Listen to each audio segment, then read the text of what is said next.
तीर को तीर समझना भूल है, हकीकत में ये नरेंद्र मोदी का ही धूल है। अपने ये जमे गफीर को अपने आप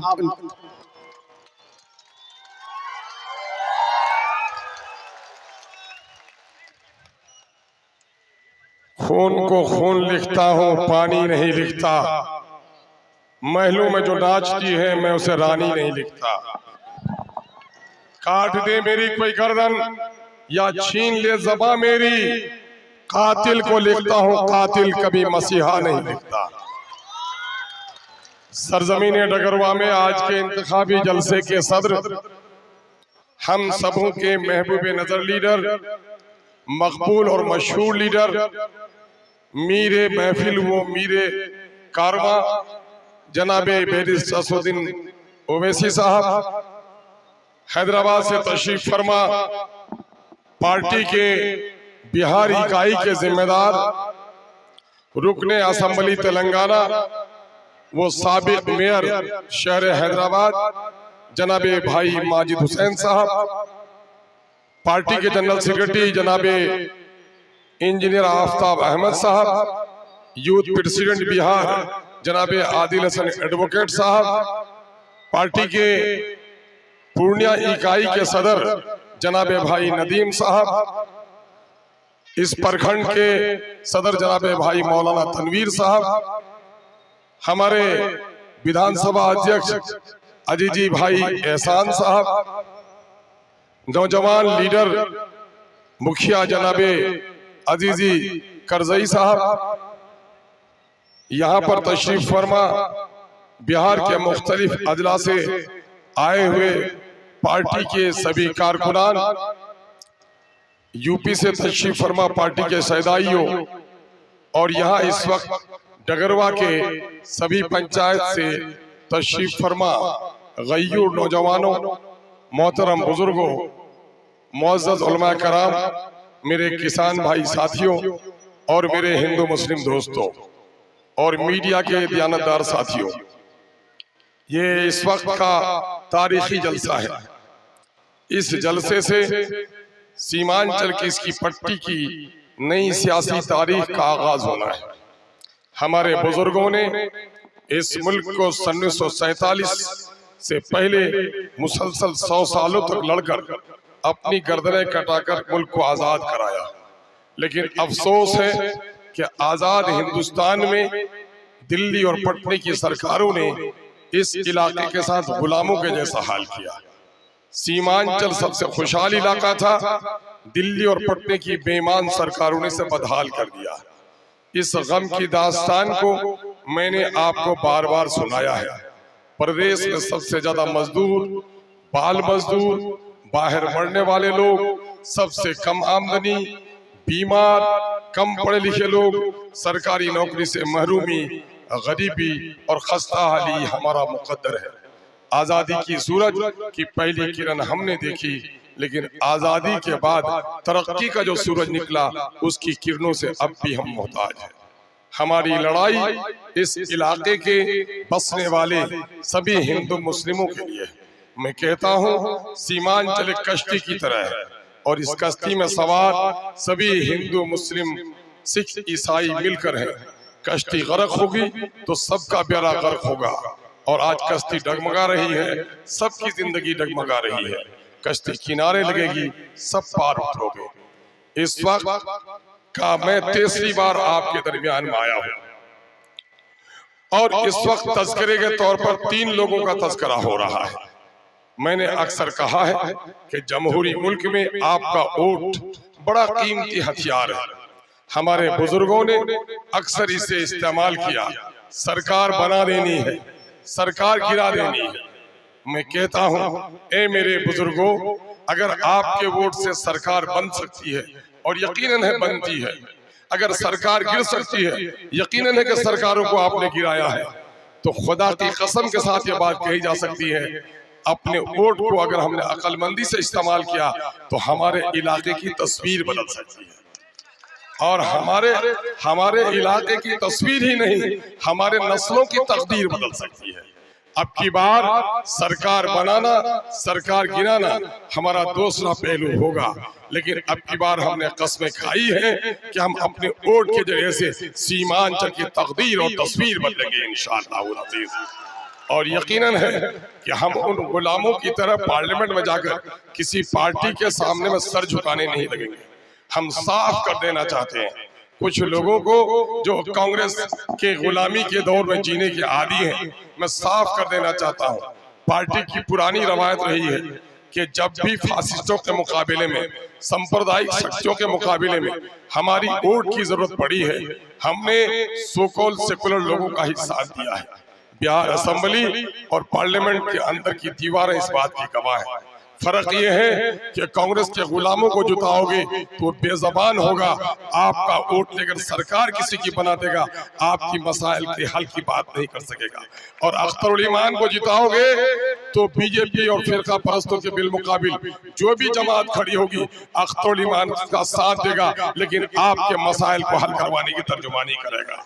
याद है आपको मौलाना असदुल्लाह कासमी साहब, आप सबने वोट दिया था, अख्तरुल ईमान ने कुर्बानी दी थी, लेकिन जब हमारी शरीयत पर हमला हुआ इसी जालिम पार्टी ने हमारे आलिम दीन को बोलने नहीं दिया। याद है आपको?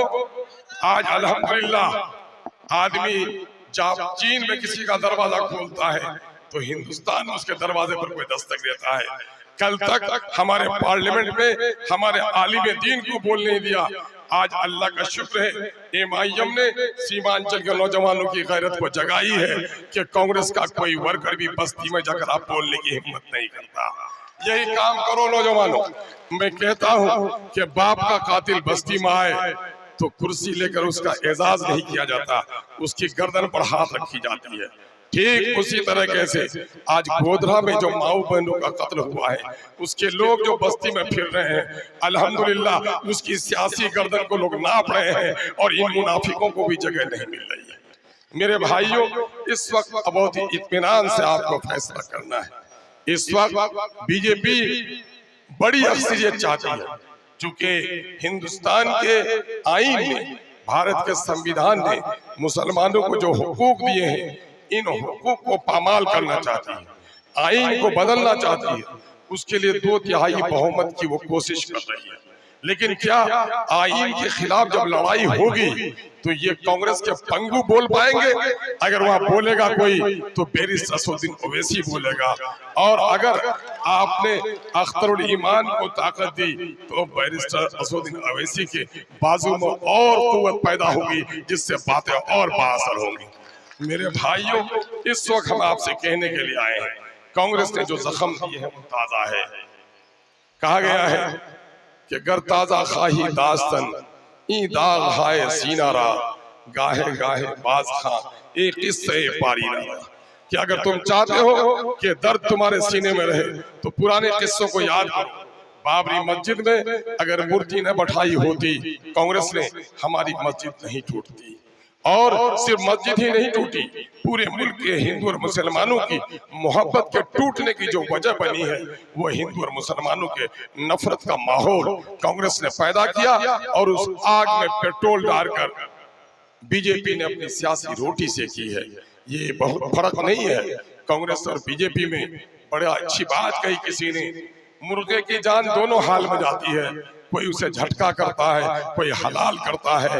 हलाल करने वाले का नाम कांग्रेस है। धीरे धीरे मौलाना चाकू तेज तो है, पानी पी लोगे, काट रहा हूं। मौलाना की जान तो उसमें भी जाती है और बीजेपी झटके से काटती है। ये दोनों जालिमों ने हमारे साथ जुल्म किया है। मेरे भाइयों, इस वक्त बेशुमार जो फसादात हैं कांग्रेस के जमाने में हुए हैं, मुरादाबाद की ईदगाह हो, मेरठ और हरियाणा की हंडा नदी हो, या आपके नजदीक का या भागलपुर का रेशमी शहर, इनको जलाया किसने और इनमें हमारे लोगों को दफनाया किसने? बाजीगरों के तमाशे मत देखिए, ये बाजीगर धोखा देने के लिए आएंगे। इनका हेलीकॉप्टर उड़ेगा आपके गरीबों के मनसे को खराब करने के लिए। जब सैलाब में डूबेंगे इन अंधों का हेलीकॉप्टर आपकी बस्ती में नहीं आएगा, इसलिए इन अंधों के हेलीकॉप्टर पर नजर ही मत रखो। हम डूब कर मरते हैं। मेरे भाइयों, क्या किया? गोधरा का नाम जब लब पर आता है, उससे पहले मैं बता दूं कि ये हुआ कांग्रेस है जिसने क्या किया, जिसने ये किया कि अलीगढ़ की जमीन की लड़ाई हम सब ने मिलकर लड़ी, जमीन हम लोगों ने दिलवाई। लेकिन 2012-13 में कांग्रेस की हुकूमत रही। अगर कांग्रेस ने पैसा दे दिया होता तो हम अलीगढ़ की लड़ाई आज जीत गए होते, अलीगढ़ यूनिवर्सिटी कैंपस बनकर तैयार हो गई होती। लेकिन इसने पैसा नहीं दिया। कांग्रेस ने हमेशा मुसलमानों के साथ नारावा सलूक किया है। याद करो, नूह में अभी दिल्ली से 100 किलोमीटर की दूरी पर 1200 मुसलमानों के घर बुलडोजर से तोड़ दिए जाते हैं। कांग्रेस का कोई लीडर वहां पहुंचने की जरूरत महसूस नहीं करता। लेकिन 2500 किलोमीटर दूर मणिपुर में जाकर मेरे दलित भाइयों का घर जला है, जाना चाहिए उनको। वहां जाकर वो मगरमच्छ के आंसू बहाता है। तुम्हारे सीने में अगर इंसानी दर्द होता, मुसलमानों के लिए मोहब्बत होती, तो ए राहुल गांधी, तुम गए मणिपुर, हम मुबारकबाद देते हैं, लेकिन तुम क्यों नहीं जा सके? नू, हम तुमसे सवाल करते हैं। ये सवाल कांग्रेसियों से करना पड़ेगा मेरे भाई। दूसरी तरफ कांग्रेस का जो नुमाइंदा है, मैं किशनगंज से जीत के आया था भाई, और मैं पैसा 22 में आपके घर तक नहीं पहुंच सका, जिस मेरी गलती थी। मुझे आप नहीं पहचान सके, आपने उनको वोट दिया। लेकिन मेरे भाई, आज बता दीजिए कि जावेद आजाद ने आपके लिए क्या किया। बार बार यहाँ पर सैलाब का कटाव हुआ, उससे पहले भी तूफानी हवा आई थी। मैं एमएलए उस वक्त किशनगंज का था, लेकिन आपके मसाइल को मैंने असेंबली में उठाया था। यहाँ पर पिछले दिनों में फिरकावाना कसीदगी हुई, मैंने आकर यहाँ और फिर मुख्यमंत्री से भी जाकर इसकी शिकायत की मेरे भाई। लेकिन जावेद को बताओ कि जावेद ने कभी आपका हक अदा किया? 4 काम है पार्लियामेंट के मेंबर के। नंबर 1, वो कानून साजी का घर है, वहां जाकर कानून बनाए देश के हित में, जनता के हित में, क्षेत्र के हित में। क्या कभी इसको देखे काम करते हुए वहां पर? हाँ, नहीं में दम हो यार, देखे नहीं। दूसरा काम एमपी का है कि टैक्स के पैसे से जो तरक्की के मंसूबे बनते हैं, उसको जमीन पे उतारे, अपने इलाके में लाए। कभी देखे लड़ते हुए? तीसरा काम ये है, लोक कल्याणकारी प्रोग्रामों को जमीन में उतारने के लिए एडमिनिस्ट्रेशन पर दबाव डाले, कभी किया उसने? चौथा काम एमपी का ये है कि वो इलाके में अपनी जनता के दुख सुख को सुने और उनके मसाइल को हल करने की बात करे, कभी किया उसने? ये 4 सवाल हैं। 100 नंबर का पेपर, 25-25 नंबर के 4 सवाल। क्या उसका कोई नंबर है? क्या है, 0 है कि नहीं? तो जिसका 0 हो नंबर, वो हीरो बन सकता है। तो क्या उसकी जमानत जब्त करोगे? आवाज लगाओ, जमानत जब्त करोगे? जमानत जब जब्त करोगे तो फिर ऐसे दौलत वालों को तुम्हारे दरमियान आने का मौका नहीं मिलेगा। अभी मुझे खबर मिली है, कांग्रेस और जदयू ने जो देश को लूटा है, ये लूटे हुए पैसे ये बांटने की तैयारी कर रहे हैं। ये जगह जगह पैसे स्टोर कर रहे हैं ताकि लोगों के ईमानों को खरीदा जाए। लेकिन मैं इन बेईमानों को कह देना चाहता हूं कि सीमांचल के लोग गरीब हो सकते हैं, अपने भीटे की जमीन बेचकर अपने बच्चों की परवरिश कर सकते हैं, लेकिन इतने बेजमीर नहीं है कि तुम्हारे पैसे पर तुमको वोट दे सकते हैं। हाँ, मेरे नौजवानों को एक बात कहता हूँ, लूटे हुए को लूट लेना, चोर को 2-4 जूते मार देना गुनाह नहीं है, शरीफ को धक्का देना भी गुनाह है, 2 लफ्ज कहना भी गुनाह है, और चोर को 2-4 जूता मारना सवाब है। इसलिए लूटे हुए लोगों के पैसे लूट लो, वोट सीमांचल की तकदीर बदलने के लिए जमीर की आवाज पर। हाँ, एक बात और करेंगे, एमआईएम का एक बड़ा कसूर है कि एमआईएम ने गरीबों को जगाया है, दलितों को जगाया है। समाज के बड़े बड़े जो चौधरी थे वो ये कहते हैं कि अरे पहले तो मेरे गांव में एमएलए आता था, मेरे साथ ही बैठता था, तो लेकिन ये भद्दू के यहाँ भी बैठ जाता है, ये कल्लू के यहाँ भी बैठ जाता है, ये मजदूर के यहाँ भी चला जाता है, मजदूर का बच्चा भी जाके उससे मिल लेता है, तो इनको बड़ी तकलीफ है। एक बात मैं कहता हूँ, गरीबों के बच्चे जब अच्छे कपड़े पहनते हैं, कुछ दौलतमंद हैं कि उनके बदन में नोचनी होने लगती है। गरीबों के बच्चे जब उनकी बिरयानी पकती है उनकी घर में, उनके पेट में ऐठन होती है।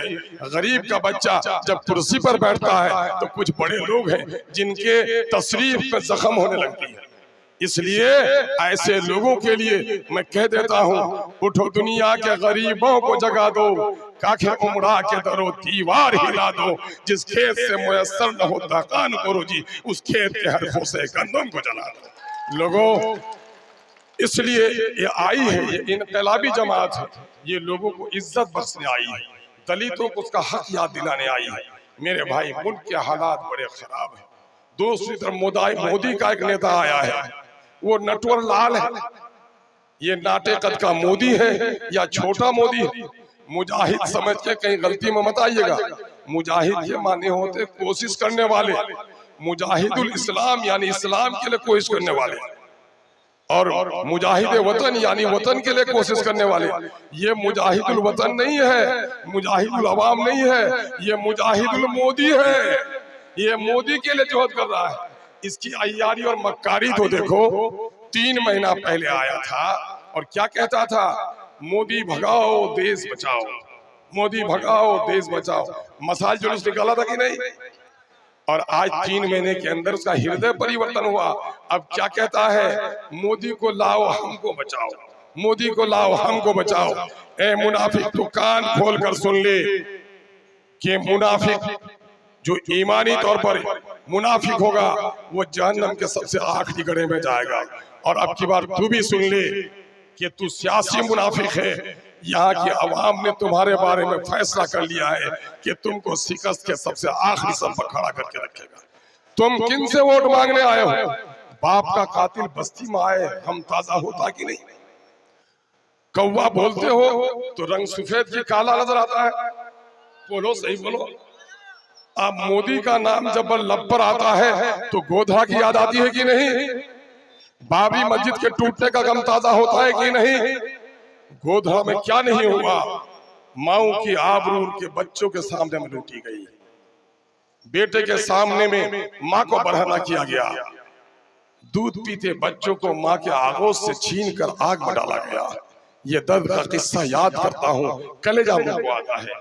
सोहराब की आंखें फोड़ी गई, बिल्किस की लूटी हुई इज्जत की आज इंसाफ के लिए आज भी तलबगार है। इन जालिमों से कहो कि तुमने गोधरा में उन जालिमों की सरपरस्ती की है जिन लोगों ने हमारे साथ जुल्म किया है। फिर हमारी बस्ती में तुमको वोट मांगने की इजाजत किसने दी है? उनसे कहो कि तुम्हारा पुराना आका नीतीश, उसने सीएए का मुस्लिम दुश्मन कानून है। क्यों? आगे सुनिए, आगे सराफत से।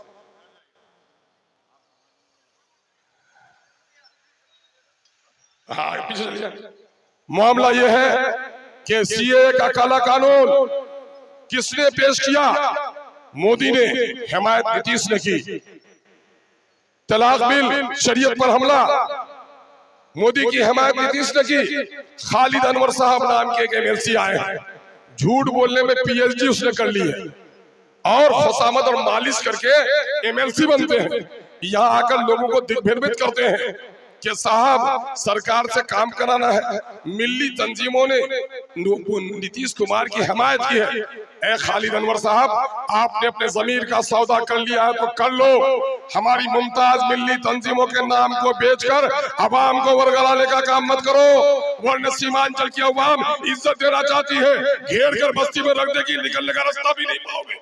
हमारी मिली तंजीमों को बदनाम कर रहे हो। हमारी मिली तंजीम इतनी बेगैरत हो गई है, उस मोदी को जो अलग पलट मुसलमानों के वोट को ले जाकर मोदी के कदमों में डालता है, उस मुनाफिक का साथ यहाँ की मिली तंजीमें देंगी। बेगैरत लोगों, 14,000 उर्दू टीचरों की बहाली नहीं करा सके तुम किसकी गैरत की बात करते हो? सीमांचल गरीब है, कोई पैकेज नहीं दिला सके, सीमांचल के लोगों को इंसाफ नहीं दिला सके, सुरजापुरी को एनेक्सर 1 में शामिल नहीं करा सके, शेरशाह आबादियों की 13 लाख की आबादी में नौकरी 21,000 होती है, 5,500 नौकरी दी उनको शेरशाह आबादी को। कुलिया की आबादी 12 लाख, नौकरी में से 19,000, 6,000 में समेट कर रख दी हो और कहते हो मिली तंजीमें तुम्हारा साथ देंगी। तुमने अपने जमीर का सौदा कर लिया है तो तुम जाकर किसी की गुलामी कर सकते हो। कुर्सियों के खातिर सीमांचल की आवाम कभी किसी की गुलामी नहीं करती, बल्कि तारीख मालूम नहीं है तो मालूम कर लो कि अख्तरुल ईमान ने वजारत की पेशकश के बावजूद 2014 के तुम्हारे नीतीश कुमार के जदयू के टिकट को इसलिए लात मार दिया था कि बीजेपी की तरफ कदम बढ़ाने लगा था नीतीश कुमार। अख्तरुल ईमान ने इलाही अख्तियार कर ली। अरे अख्तरुल ईमान के ईमानी जज्बे पर, मिली शौर पर उंगली उठाने आए हो। तुम्हारा वजूद ही क्या है सिवाय दलाली के। इसलिए मेरे भाइयों, ये लोग आएंगे, पैसे बांटेंगे, आलिम नहीं होंगे, आलिम नुमा कुछ चेहरे खरीद कर लाएंगे, बस्तियों में जाएंगे और कहेंगे ये फलानी जगह से आए, फलानी जगह से आए। इन झूठ के सौदागरों को अब दिन में सामान बेचना, दिन में अपनी बात रखने की ताकत नहीं रही है। मैं अपने वर्करों से, मैं अपने सैदाइयों से, एमआईएम के कारकुनों से, सीमांचल के साथ इंसाफ के तलबगारों से, बैरिस्टर सुप्रीम अवैसी के सिपाहियों से गुजारिश करूंगा कि इलेक्शन से एमपी जिताते रहे हो, लेकिन अब की बार अख्तुल ईमान को जिताओगे, एमपी नहीं जिताओगे। बल्कि क्या जिस्म हो तवाना, गर्दन कटी हो तो लाश है। जिस गांव का कोई सरदार नहीं वो गांव बर्बाद है, और जिस जमात का कोई अमीर नहीं वो भी मानिंदे लाश है। अब की बार अख्तरुल ईमान को अगर जिताओगे तो कौमी सतह पर जनाब बैरिस्टर ससुद्दीन अवैसी ने गरीब और दलित मुसलमानों के दरमियान में इज्तिमाइयत की जो रूह फूकी है और अपनी क़यादत की बात की है और गैरत दिलाई है। 14% यादव उसकी पार्टी, उसका लीडर, 6% कोयरी कुर्मी बिहार में राज करे, 2% मल्लाह, 3 सीट उसको मिल जाए, 18% मुसलमान, 2 सीट देने में भी नानी मरे। जरा गौर करो, ये जो पार्टियां वोट लेने के लिए आई है, बोलो नीतीश कुमार के इन चमचों से कि तू मुसलमानों की बात करने आया है, 40 में 1 सीट एक दलाल को देकर हमारी जज्बे के साथ खिलवाड़ करने आया है। दे देता 40 सीट में 18%, 7 सीट दे देता तो कहते कि मुसलमानों को इंसाफ देते हो। जब तुम टिकट में इंसाफ नहीं दे सकते हो तो गद्दी में बैठकर तुम इंसाफ दे सकते हो। तार के गाछ पे जो चढ़ा है, ऊपर से वो बकरा कुर्बानी के लिए तैयार नहीं है, उतरने के बाद अंडे की कुर्बानी देगा। ये मदारी है, ये ठगने आए हैं। गया वो दौर, तमाशागिरी गया है, अब मदारी का तमाशा यहाँ चलने वाला नहीं है। मेरे भाइयों, ये जो फितनागर है नाटेकत का मोदी, इस मोदी का उस मोदी से गहरा रिश्ता है। और कोचाधामन की आवाम की मैं खबर देता हूँ, 2010 में मेरा वर्कर था, बगावत करके इलेक्शन लड़ा भाजपा और जदयू के गठबंधन से, और मेरी गैरत ईमानी सुन लो, 2009 में नीतीश कुमार जी ने मुझे टिकट ऑफर किया। मैंने उनके एलजी को कहा, असेंबली में नहीं देखते कि बीजेपी के खिलाफ कौन बोलता है, मैंने आप बोलते हैं। मैंने कहा इतना बेगैरत हूं कि बीजेपी के साथ बैठे हो और मैं आपके टिकट पर इलेक्शन लड़ूं। और दूसरी बात ये सुन लो कि तस्लीमुद्दीन साहब हमारे सियासी वस्ताद हैं, मैं अपने वस्ताद के खिलाफ इलेक्शन नहीं लड़ सकता। और ये 2010 में लड़ा। कोचाधामन के लोगों ने कहा, ए बेगैरत, बीजेपी का टिकट लेकर तू आया है, तुमको यहाँ जीतने का हक नहीं, हार गया। 2014 में जब नीतीश कुमार जी को हम लोगों ने बीजेपी से अलग किया तो उस वक्त मैं एमपी का इलेक्शन लड़ा और मेरे लिए यह शर्त थी कि एमपी अगर न भी जीत पाएगा तो वजीर बनूंगा। इसको टिकट दी गई और ये उस वक्त जीता मेरे खैरात पर, और 2015 में गठबंधन पर जीता। 2020 में जब बीजेपी से फिर आया गठबंधन में, कोचाधामन के लोगों ने सबक पढ़ा दिया है। इसलिए इसकी दलाली, गिट्टी बालू की दलाली में शामिल है। ये सब चंद नौजवानों को वर्गलाता है, पैसे बांटता है, सरकार की नीतीश कुमार जी के सामने में जाकर फोटो लेता है, यहाँ के अफसरों को दिखाता है। ऐसे लोगों को समाज में परवान चढ़ने मत दीजिए, ये समाज के लिए नुकसानदेह है। ये जमीर के खातिर कुछ भी बेच सकते हैं। हम यहाँ महबूब उलमा को देखते हैं, हमें ये उसूल पढ़ाया गया, न करबल में, न मक्तल में, न शाह के आगे मोमिन झुकता है फकत अल्लाह के आगे। लेकिन ये बात बताओ, अभी देख लेना, गैरुल्लाह के सामने में झुकी हुई उसकी तस्वीर है और फूलों की बारिश हो रही है। ऐ उलमाए कराम, मैं शरीयत की बारीकियों को नहीं जानता, लेकिन कहा गया है कि बुराइयों की जो नकीर न करे वो मुदाहिन हो गया है। हम अपने उलमा से मुअद्दबाना गुजारिश करते हैं, आप जिनका साथ वो सीधी तौर पर दें, लेकिन जो लोग इस किस्म की खुराफात पैदा करते हैं, अवाम के दरमियान उसकी रहनुमाई होनी चाहिए। एक बात ये बताओ, जो अपनी कुर्सी हासिल करने के लिए अपने ज़मीर और अकीदे का सौदा कर सकता है, कल पार्लियामेंट में अगर शरीयत के खिलाफ कोई बिल आए, ये मुनाफिक उसकी मुखाबिलत कर सकता है? नहीं कर सकता है। हम इस मुल्क के वासी हैं, इस मुल्क में हम अमन व अमान के साथ रहना चाहते हैं, इस मुल्क की सालिमियत से कोई सौदा नहीं, और इस मुल्क के आइन की हिफाजत हम मंदिर मस्जिदों की तरह करना चाहते हैं। क्योंकि आइन बचा तो देश बचेगा, अगर आइन न बचा तो ये देश पारा पारा हो जाएगा। और आज बीजेपी इसी आइन को तोड़ने की कोशिश कर रही है।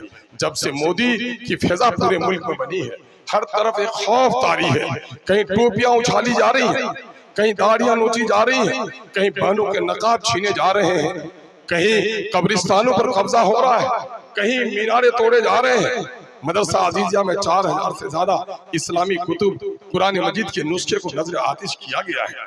दिन दहाड़े बेटियों की मॉब लिंचिंग हो रही है। हद तो ये है मेरे गय्यूर भाइयों, ये मुल्क सबका है। थोड़ी देर के लिए सड़कों पे कौन नहीं अपने मजहबी यात्राओं को करता है, लेकिन नमाज की हालत में दिल्ली में हमारे नमाजी को लात से मारा गया कि नहीं मारा गया? याद करो मुसलमानों, ये वही दिल्ली है जहाँ लाल किला की फसील पर परिंदा उड़ते हुए भी घबराता था। लेकिन आज वही दिल्ली है कि आज हमको लात से मारा जा रहा है। यह हमारी सियासी बेवजनी है। अवैसी अपने बेटे के लिए इलेक्शन लड़ाने जमीन नहीं आया। अवैसी यहाँ पर वजीर आला के उम्मीदवार बनकर नहीं आए। अवैसी का एक रिश्ता आपसे है, ईमान का रिश्ता है, मिल्ली रिश्ता है, इंसानी रिश्ता है, शहरियत का रिश्ता है। वो मजलूम आबादी को जगाने के लिए आया है कि तू मेरा नहीं बनता न बन, अपना तो बन, उठ।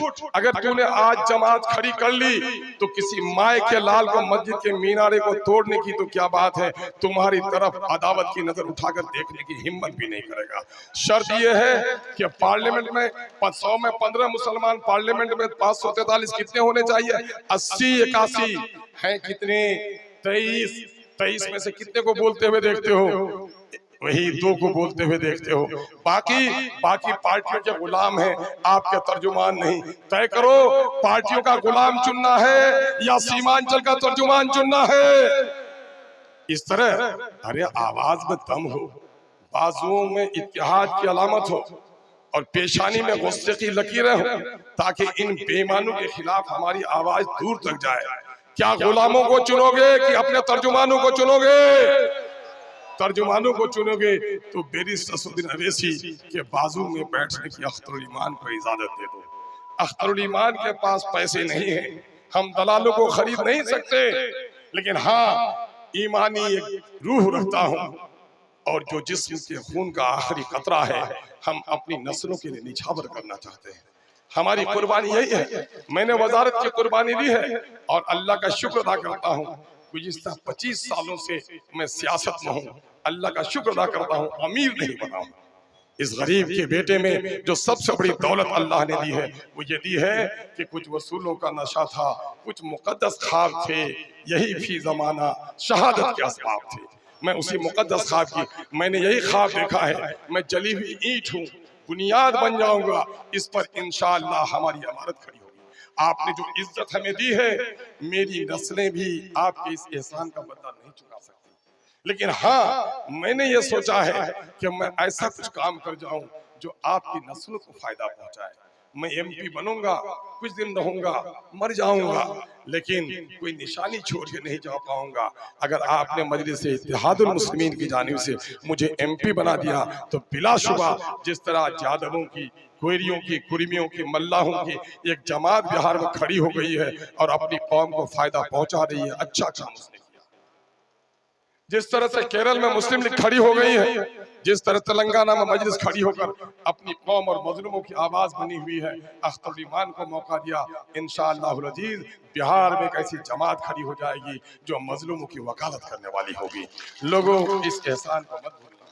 कुछ लोग कहते हैं कि पहले ही से हम लोग जदयू में थे ना, ये भाजपा में चला गया। तो मैंने कहा कि अरे बाबू, गाड़ी अजमेर जा रही थी, इत्तेफाक से यूपी पहुंची तो ड्राइवर कहता अजमेर नहीं जाएंगे, अब हम हरिद्वार जाएंगे। तो गाड़ी से उतरोगे कि बैठे रहोगे? अजमेर वाला उतर जाएगा, हरिद्वार वाला बैठा हुआ रह जाएगा। जो हरिद्वार वाला है उनको रहने दो, जो अजमेर वाले हो उतर जाओ। चौराहे पर कसाई की दुकान थी और वो बकरे काटता था, उसको नफा नहीं हुआ, वो छोटा छोटा काला जानवर काटने लगा। तो बोलता है कि नहीं साहब, मेरा बाप भी उसी दुकान में खरीदता था, जानवर कुछ ना कुछ हो, कसाई की दुकान हम नहीं बदलेंगे। तो ये काले जानवरों के गोश्त खरीदने वालों को छोड़ दो और अपने अकीदे को दुरुस्त करो। याद रखो, ये लोग मुनाफिक हैं, बस्ती में आते हैं आपकी तो तीर दिखाते हैं। अरे नीतीश कुमार जी की आइडियोलॉजी अलग है, नीतीश कुमार की कोई आइडियोलॉजी है? मकतब में बच्चा भाग जाता है, पकड़ के लाता है, दो बेत पड़ती है, क्या कहता है, हुजूर छोड़ दीजिए और कल से नहीं भागेंगे कहीं। नीतीश का हाल वही है, वो मोदी के सामने में जाकर हुजूर जो हो गया सो हो गया, अब जीना मरना आपके गोर में है, अब कहीं नहीं भागेंगे। ये कहा कि नहीं नीतीश ने? जब नीतीश खुद गोर झोकर कहता है तो इस चपेटी के शोरबे की क्या हैसियत है? कुछ अहमक लोग समझाते हैं कि अरे वहां भी अपना आदमी होना चाहिए ताकि वहां कुछ पैरवी करा सके। ऐ बेगैरत, अबू लहब की जमात में भी कुछ लोग होने चाहिए थे मोहम्मद सल्लल्लाहु अलैहि वसल्लम के, ताकि वहां हिफाजत करते। ईमानी ताकत अगर है, इस मुल्क के आइन से एहतराम अगर है, तो इस मुल्क के आइन को बचाने के लिए आइन के तोड़ने वालों के खिलाफ हो जाओ। और तीर को तीर समझना भूल है, हकीकत में यह नरेंद्र मोदी का ही फूल है। इस गलती में मत रहिएगा। यही वजह है कि लोगों ने इसको समझ लिया है और तमाम तर जगहों पर नारा दिया जा रहा है, फूल नफरत का चमन में अपने अब खिलने नहीं देंगे। फूल नफरत का क्या सीमांचल में जो हिंदू मुसलमान रहते हैं या नफरत होनी चाहिए? मैं कहता हूं इस मुल्क में 30 करोड़ हिंदू कभी खत्म, मुसलमान कभी खत्म नहीं होगा। 100 करोड़ हिंदू खत्म नहीं होगा। हिंदू मुसलमानों की मोहब्बत टूट जाए तो हिंदुस्तान और भारत का बड़ा नुकसान होगा। इसलिए कहता हूं कि तीर फूल नफरत की चमन में अपने खिलने नहीं देंगे। तीर अदावत की यानी दुश्मनी की, तीर अदावत की अपनी बस्ती में चलने नहीं देंगे। किशनगंज पार्लियामेंट हल्के के जवानों ने खाई है यह कसम, दलालों को नेता कभी हम बनने नहीं देंगे। दलालों को नेता कभी हम बनने नहीं देंगे। क्या तैयार है इसके लिए? दलालों को नेता नहीं बनने देना है। मेरे भाई आखिरी बार ये गुजारिश करके जाता हूँ, तीसरी बार आया हूँ, अगर अब की बार आपने मुझे नहीं जिताया तो चौथी बार शायद मैं आने के लायक भी नहीं रहूंगा। आपने सबको बार बार देखा है, एक बार हमें मौका दीजिए। औरों ने हुकूमत की गुलामी की है, दलाली की है, मैं आपकी वकालत करना चाहता हूँ। खुदा के वास्ते मुल्क में जो हालात हैं, इन हालात के लिए इंसाफ की एक आवाज का साथ दीजिए। और 26 जनवरी को, ये 26 अप्रैल को जो चौथे नंबर में ईवीएम के पतंग का निशान है, इस पर इतना वोट डालिए कि बच्चा बच्चा बोले पतंग पतंग पतंग, और इतना बोलो पतंग कि दलालों का जीना हो जाए तंग तंग तंग। हो जाएगा? इनकलाब इनकलाब एक नारा पार्टी ने तय किया है, और ऐसे लगाओ कि नरेंद्र मोदी और नीतीश कुमार के, कांग्रेस के, राजद के कानों का हरिया फट जाए। लगाओगे नारा? सब पार्टियों ने धोखा दिया कि नहीं? हमने ये नौकरी खाने में राजद का भी हिस्सा है, जदयू भाजपा कांग्रेस के तो करामात है ही। सब ने, मैं जो बोलूंगा वही बोलोगे। आवाज ऐसी हो कि दिल्ली तक पहुंचे, और बाजू किसी का टूटा हुआ तो वो ना उठाएगा, जिनके बाजू में कुव्वत है तो जरूर उठाएगा।